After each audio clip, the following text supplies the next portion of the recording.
Well, Carol Ann, let me just say that it is a pleasure to be with you, even though we are many, many miles apart. As the founder of the Indigenomics Institute, and having coined the word Indigenomics, which I mispronounce an awful lot, could you begin by telling us what is Indigenomics? Absolutely. Thank you, Paul. Indigenomics is a new word that I've established. The concept is essentially meaning to look and examine indigenomics as a construct of economics from an indigenous worldview. So economics has essentially been built from one worldview, and the concept of indigenomics is to expand the worldview from which indigenomics is built. The concept emerged as a hashtag on social media and was formed as a way to be able to distribute media narrative stories around Indigenous business success and challenges. As I began to understand and build this content around Indigenous business success, these growing stories started to emerge within this thread of content as having patterns within it. So as we saw challenges within the Indigenous economic relationship with both Canada and with provinces, and with the policies and structures that Canada and the provinces were built upon, what became important to me was to be able to use the concept of Indigenomics as to be able to bring visibility to the growth, the design, and the structure of Canada's growing Indigenous economy. Today, Indigenomics has emerged as a platform for constructive generative economic design. The work of the Institute is to be able to drive a narrative in Canadian consciousness of moving away from seeing Indigenous peoples as a burden on the fiscal system, and instead seeing Indigenous peoples as economic powerhouses. The historical framing of Indigenous peoples in Canada as a problem has emerged from the early words of Canada's first Prime Minister, John A. Macdonald, and continued through the Indian agents and expressed itself in policy that still is in effect today. Utilizing the concept of Indigenomics supports the attention, visibility, and growth of the Indigenous economy, also in a way that supports Canada's GDP overall.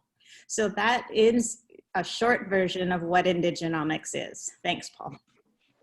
Well, I think we're going to get, I think that's very good, but I think we're going to get a longer version very soon, because as I understand it, you've just written a book, which is, I'm really looking forward to reading, and it comes out in December. It's titled Indigenomics, Taking a Seat at the Economic Table. Now, what does taking a seat at the economic table mean to you? Yeah, absolutely. So I believe in this, building this concept of bringing the truth to the visibility that Indigenous peoples were systematically excluded from the economic table of this country. So we look at the reserve systems, the original design of them as established within the Indian Act today. The purpose of the reserve systems was twofold. One, to remove Indigenous peoples from their land bases and the resources, and also to support the economic design of Canada as an emerging country. So if we look at the systemic exclusion of Indigenous peoples, that essentially meant a disinvitation to the economic table that has grown this country over the last 150 plus years. Now, Indigenomics, taking a seat at the economic table, is essentially bringing visibility to a new narrative that the future of Canada is inextricably linked to the systemic Indigenous economic inclusion, its structures, its design, its narrative, and our conscious way that we see Indigenous people. So looking at this legacy of economic exclusion, what becomes important is that Canada's economic success is tied to Indigenous economic success today. It is no longer feasible to establish policy, budgets, or the structures that see Indigenous peoples as a burden on the fiscal system. Instead, how do we make decisions differently of seeing Indigenous peoples as economic powerhouses? What is important in that concept is the ability of seeing Indigenous economies as constructive and generative, as participating within Canada's GDP. It removes, in essence, only the cost side of the equation, or the federal spend as seen often through the lens of Indigenous reality. What becomes important as well is a shift away from the experience of poverty and negative statistics of understanding Indigenous reality, and instead looking at constructive metrics and meaning of Indigenous economic growth and reconciliation. It's in that concept of the book itself that I write about Indian Act economics, that every single 630 plus Indigenous nations in Canada, that even though some are self-government, modern treaty, historical treaty, or under the Indian Act still, or hybrid versions of that, every single one of those 630 plus nations have been negatively impacted by the Indian Act itself.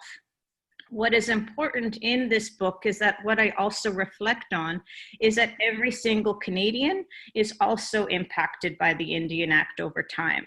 And it's when we understand the constructs and the limitations of Indian Act economics that we can come to terms with the current need for designing Indigenous economic strength and measuring economic strength today. So Indigenomics, taking a seat at the economic table, is being released in December 2020, of which I'm looking forward to immensely. Thank you. There's no doubt that in what you have said, but that message has got to be sold to young Indigenous people, both men and women.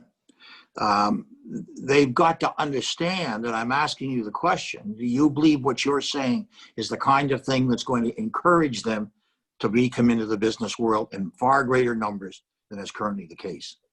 I think we're already seeing it. I think there's this expectation of the younger generation that the realization of the absence of the Indigenous narrative within the education systems, that the realization that economic reconciliation needs to be naturally formed and shaped within policy. This concept of Indigenous economic inclusion, I believe, has been shaped through the Truth and Reconciliation Commission, which establishes an environment of inclusion. Now, understanding economic inclusion, its structure, its processes, and investment is really what Indigenomics is bringing to the forefront. I believe young people are very engaged and understand that Canada's future is tied to Indigenous business success fundamentally. I think it's when we see the bureaucratic shift and the conscious narrative shift of actually seeing Indigenous peoples as economic powerhouses is when we can begin to shift that. Do you think, given what you've just said, now we're at a conference on social value, and obviously many of the people who are listening to us right now are members of that conference. Do you believe that what you have just said is going to be an important part of the Indigenomics method perspective on creating value, that social value? Yes, absolutely. First, let's examine the Indigenous economy in Canada. TD Bank established rudimentary initial metrics to understand the size of the growth of the Indigenous economy. So in 2010, it was estimated to be around 10 billion. By 2012, it was at 16, and by 2016, it had grown to 32 billion. What I refer to this is hockey stick growth, and we all know Canada loves hockey sticks. And to be able to put a demonstration of the growth of the Indigenous economy as a reflection of the actual rate of growth, what becomes understood is that to be able to construct in economic reality the creation of value in the Indigenous economy My work here at the Indigenomics Institute is facilitating a narrative to future pace Canada's economic reality on the potential of a $100 billion Indigenous economy.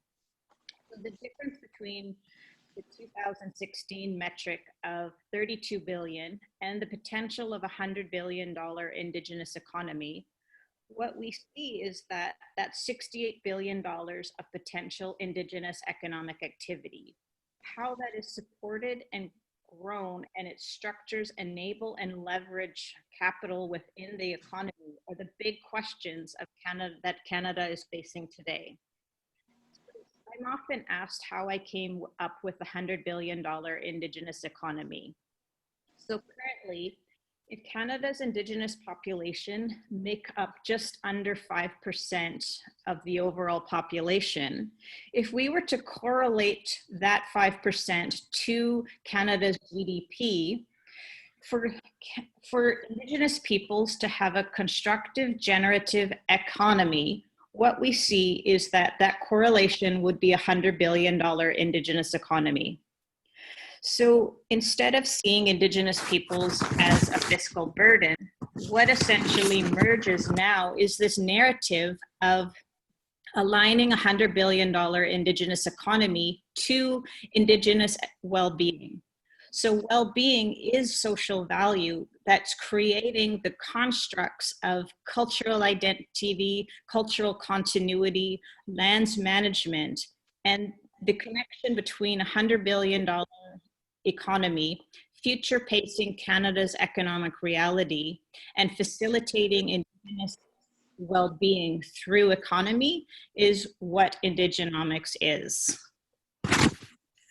What do you think, a $100 billion economy? I'm putting that out there and then saying, I mean, this is going to have a huge effect, positive effect on the Canadian economy. What do you think about this in terms of the relationship between the Indigenous and non-Indigenous business bodies? Absolutely. I think that there is this very clear perception now that competitive advantage today in industry means that having Indigenous peoples have a seat at the economic table is a strategic advantage. That has emerged from the requirements of consultation and duty to consult. In really understanding the growth of Indigenous economic design, I commend your leadership, Paul, within both the original Kelowna Accord, which I believe is an early construct of Indigenomics itself. So we look at the concept of closing the gap. The early perception of closing the gap was the narrative that Indigenous peoples are falling behind. So today in 2020, instead of seeing Indigenous peoples as falling behind and moving towards seeing as Indigenous peoples as economic powerhouses, what becomes important is how to support the constructs, the structures, and the leverage and design of the Indigenous economy. I understand from your work that you started a foundation, the MFI, which is the Martin Family Initiative, which focuses on Indigenous education. I'm interested if you could tell me a little bit more and what this initiative is currently working on. Well, in fact, it fits right within the construct that you've just set out, and that is this huge potential growth that exists in terms of the Indigenous economy and how it marries with the Canadian economy. And I think I would even take it one step further. It has to happen. The fact is that the youngest and the fastest growing population in this country are Indigenous people, Indigenous youth. And when you're only 36 million people and you're competing with countries the size of the United States or China, you cannot afford to waste a human talent. In fact, what you really want is for that very large Indigenous population of youth that is coming on the stream, that they do exactly what you just said. But I'm going to give you a couple of examples of where some of the problems lie. This is not only going to be fixed by government, it's going to be fixed by people. And those people have got to be given a chance. There's a reason. Look, I grew up in an industrial town in Windsor, Ontario, where the big automobile factories were, and there was a lot of business. My father was a lawyer. I never thought about going into business. And I don't believe that young people at that age, when they're in high school, think about going into business very, very much, which is one of the reasons that provincial governments years ago began to have high school business courses, grade 10 and grade 11, in which they taught business. Not so much that kids would learn business right away, but that kids would begin to understand that business was an option for them. And it was an option where they could do very well for themselves, but it was also an option whereby they could build for their neighbors and build a stronger Canada. Problem that exists is that while the business courses in the provincial schools across the country basically tell you what to do, but if you're a Canadian from anywhere in the world, except if you're Indigenous, what it really means is there's nothing in there for the Indigenous child or student to be enshrined with. And I can simply tell you a story. We decided that this was wrong. We decided that what we were going to do was to create a high school business course that in fact was based on Indigenous culture, on Indigenous experience, and the kinds of things that young Indigenous men and women, students, would adjust to. And so what we did is we did a pilot project in Northern Ontario for the fly-in reserves up there, and they came because we wanted to see how this would work. And we took the standard course in Ontario. At the end of it, the students were very excited. And so I said finally to one of them, we went to the meeting, I said, what do you think about this? And he said, Mr. Martin, it was really good, but you know, all your examples are in Toronto, Montreal, Vancouver, you know, and none of us live in Toronto, Montreal, Vancouver. All your examples were white men. There's a lot of young women in this class, but none of us are white. Are white. We are Indigenous people, and we are totally ignored, and that proved the case. As a result of which, what we then did is we asked two of our teachers to take a year off. We went out to the Indigenous business community and said, we want you to come, we want you to moderate this, we want you to give us the examples. And what we did is that we developed a high school business course for Indigenous students. It's 2 years. We have the workbooks, we have the textbooks, and it was our first program, and we are now in 40 schools, 100% Indigenous students. These are largely provincial schools near reserves, and it just took off, and I can tell you that when I go to these schools and I sit down and they start to talk to me, I get a better insight into what the business community of the next 20 years is going to look like from these students than I get anywhere else. And it's marvelous to see. And so the point that I would make to you is, if you want to build the kind of economy that you're talking about, then we've got to do a lot more to reach out to young Indigenous people. This is the youngest, the fastest growing, as you know as well as I do. And if they don't take on to the business world, as many of them want to do, then Canada is not going to succeed to the extent that it can. And we will not fill the dream that you have. And that's one of the programs we got. And at some point, I would like to tell you about another. Great. Thank you for your leadership in that, and that is so important. And what we are experiencing here in Canada is this visual explosion of the growth of Indigenous entrepreneurship. I believe there was also a 2016 study that identified 43,000 Indigenous entrepreneurs in 2016, and that builds the demonstration of how significant building the structure for Indigenous business inclusion is in the growth of the Indigenous economy and the $100 billion Indigenous economic narrative. Yeah. What do you think this could mean for Canada's gross domestic product?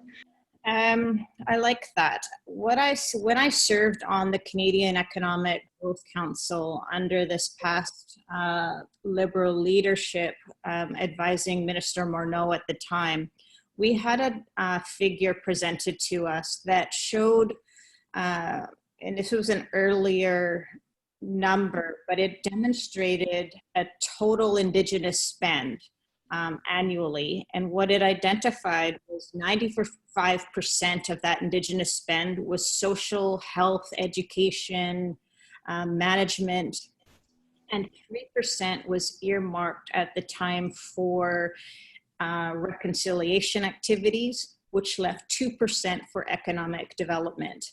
When we look at the fiscal equation of that, that does not speak to Indigenous economic design.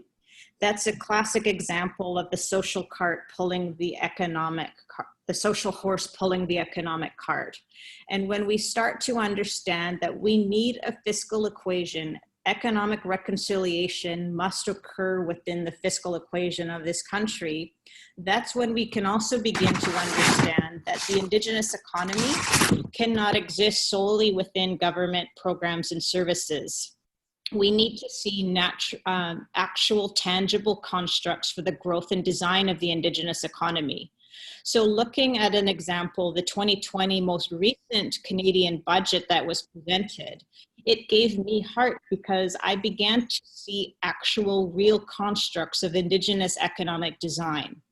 What I saw was the 5% target for Indigenous procurement, which would facilitate $1 billion for Indigenous entrepreneurs if that number was attained. $1 billion towards a $100 billion Indigenous economy is significant. We saw the Indigenous Growth Fund that was facilitated through the National Aboriginal Capital Association. The capitalization of the Indigenous economy is essential for Indigenous participation. We saw funds deployed to Futurepreneur to support Indigenous entrepreneurial growth. When we see the construct of Indigenous design to support growth, that's when we'll begin to actually understand the ratio of Indigenous economic strength, its contribution to Canada's GDP, and a visual reality of growing Indigenous economic strength. If I could make a suggestion to you in terms of an awful lot has occurred because of the pressures brought from the Indigenous communities. What happened in the Kelowna negotiations is that the Indigenous leadership said, we want you, the federal government, we want you, the provinces, to listen to us. We're going to set the agenda, and we said that would be done.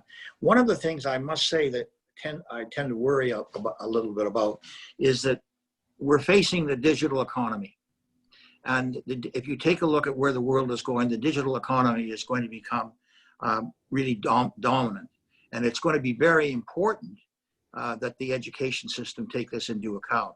And I think that the more pressure that comes from the Indigenous communities on the digital economy, beginning with connectivity, as you know as well as I do, but also really in terms of education, I think it will go a long way.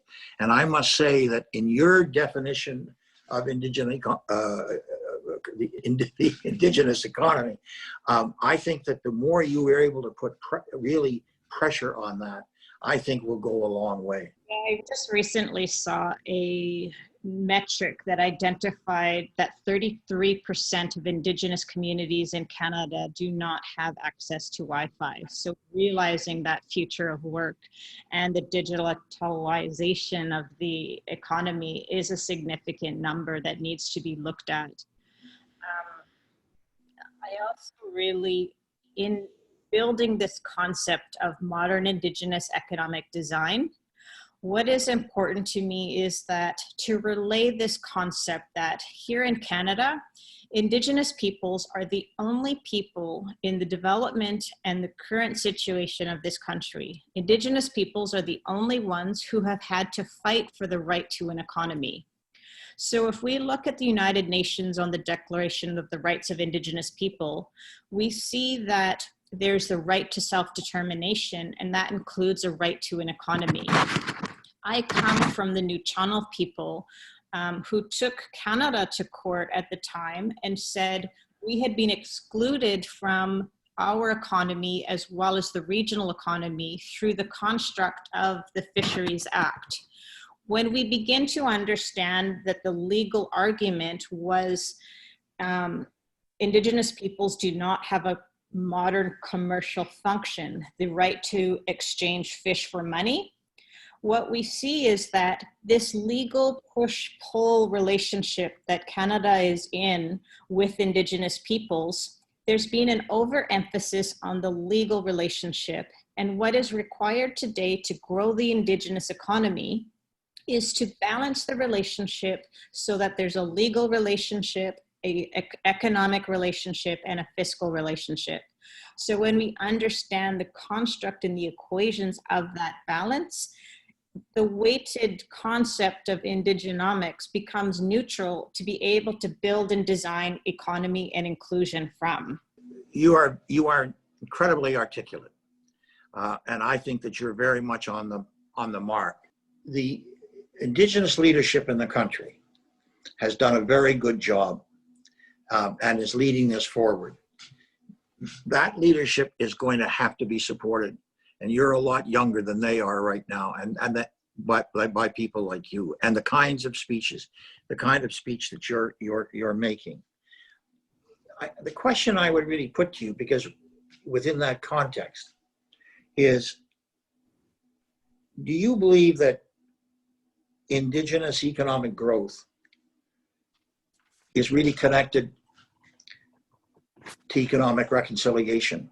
Because reconciliation is obviously a dominant factor, and how reconciliation occurs and the role that the economy plays, I think, is crucial. How do you see that?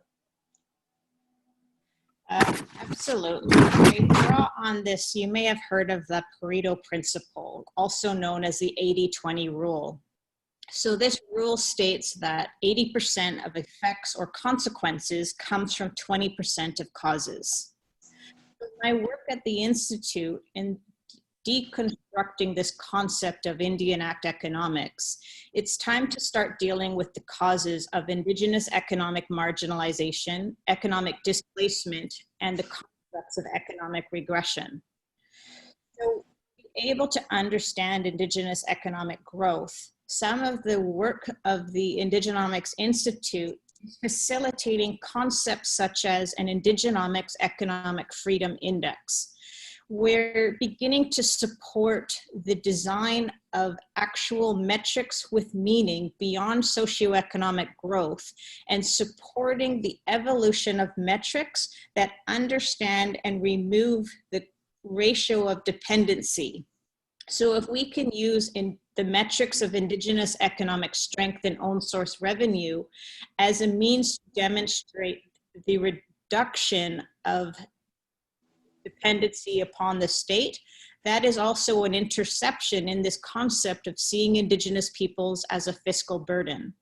So economic design essentially must support metrics that move beyond the socioeconomic gap and move towards a country that starts measuring Indigenous economic strength, economic outcomes, and economic performance. That's really where economic reconciliation will happen.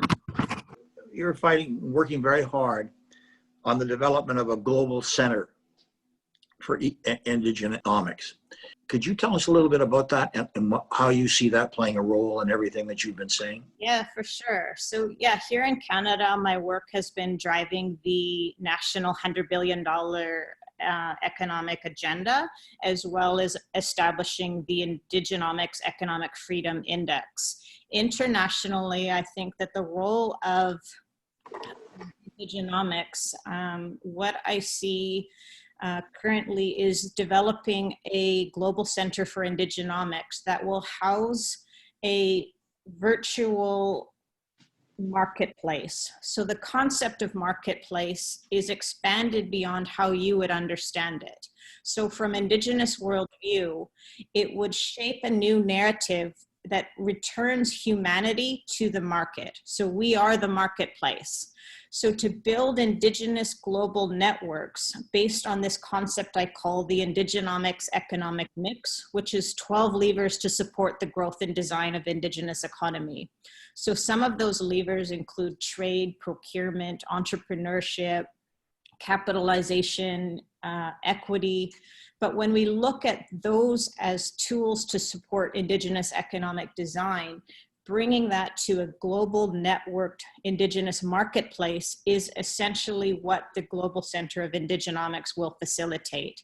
And then lastly, what I'm interested in the long run is the establishment of an organization called the I-70, which would be parallel to concepts such as the G7 or the G20, but instead be a collective of the indigenous-based populations that brings indigenous worldview to economy and leadership in indigenous economic design today. So that's some of the work that I do at the Institute, and that's what I'm also developing at an international level.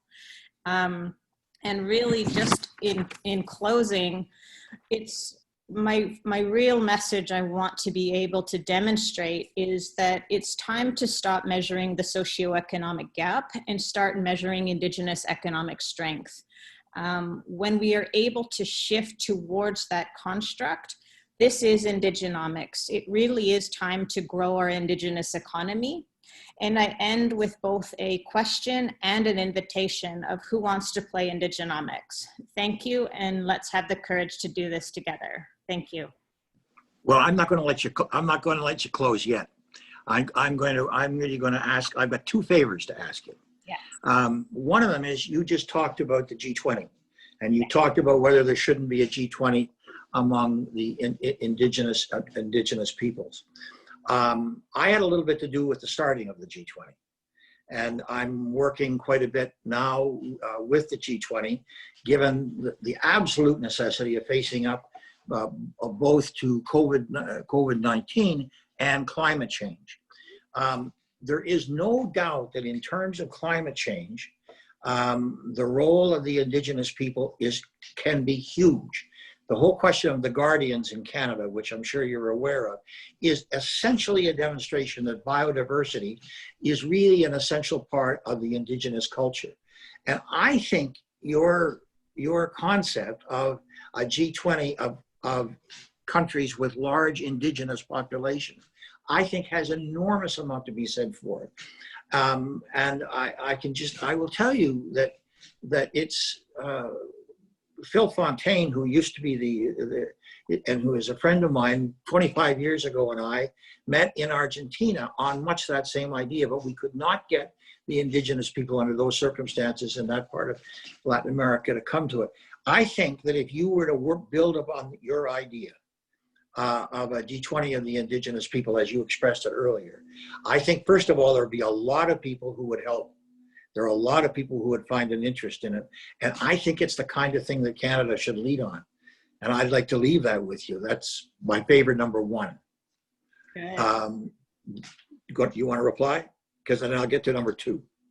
Absolutely. Well, I welcome your insight, and I think the world needs the concept of an I-70 and the return of indigenous as aligning indigenous worldview to economy, and climate change is centered right in there, management of risk, and that's really what the concept of Indigenomics is to be expand into modernity and the relevance of an indigenous worldview. Thank you.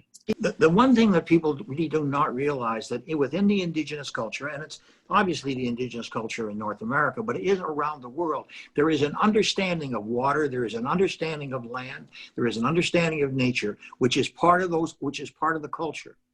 And that is crucial as the fight for climate change occurs, because it's a totally different perspective. And I think that the people best prepared to speak for it are, in fact, are the indigenous people of this land. That's why I talked to you about it. Now I'll go to the favor. We're really talking about the future of young indigenous people. The fact is that, and that you know the statistics, they're absolutely terrible. 7%, I think, of the Canadian population, over 50% of children in welfare are Indigenous.